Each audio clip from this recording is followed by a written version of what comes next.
No, the Border Patrol is great. They're incredible people, and they gave us a full-throated endorsement. And they have every year, frankly. They always endorse me, and they're incredible patriots, them and ICE and law enforcement and our sheriffs.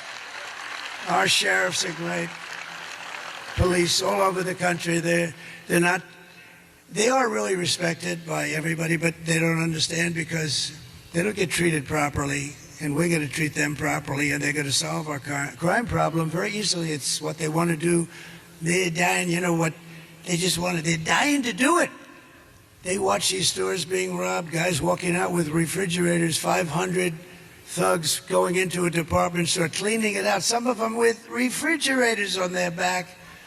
And they want to do something, but they're told to stand down, don't even think about it. You'll lose your pension, you'll lose your house.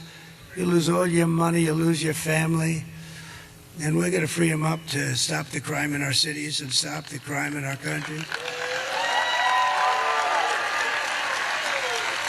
And they know, I have to say, you know, somebody said, well, how would you do this? Because obviously we have to deport these murderers and drug dealers and terrorists. We have terrorists coming into our country at levels we've never seen before.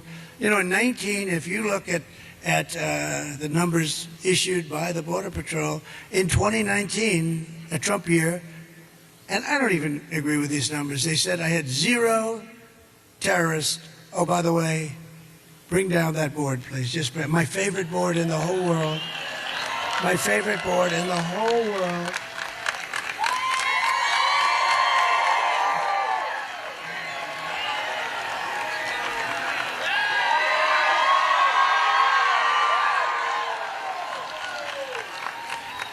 I assume it's up there. Is it up there, Mike? Yeah.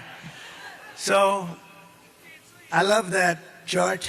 I love that graph. I sleep with it every night. I hold it tight.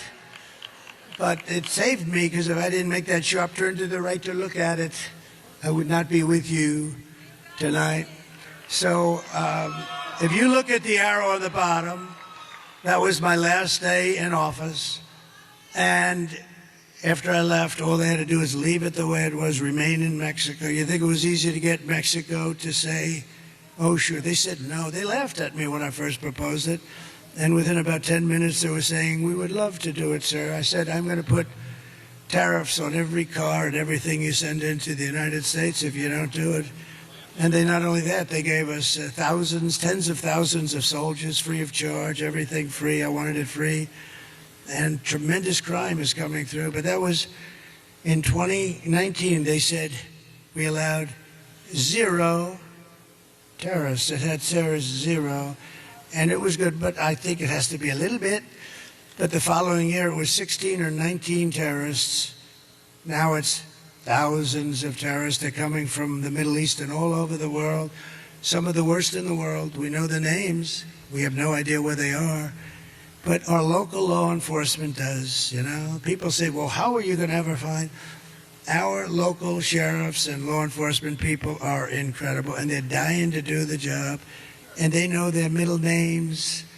They know their addresses, where they come from. They know everything, and they're going to help us. And we're going to have the largest deportation of criminals in history.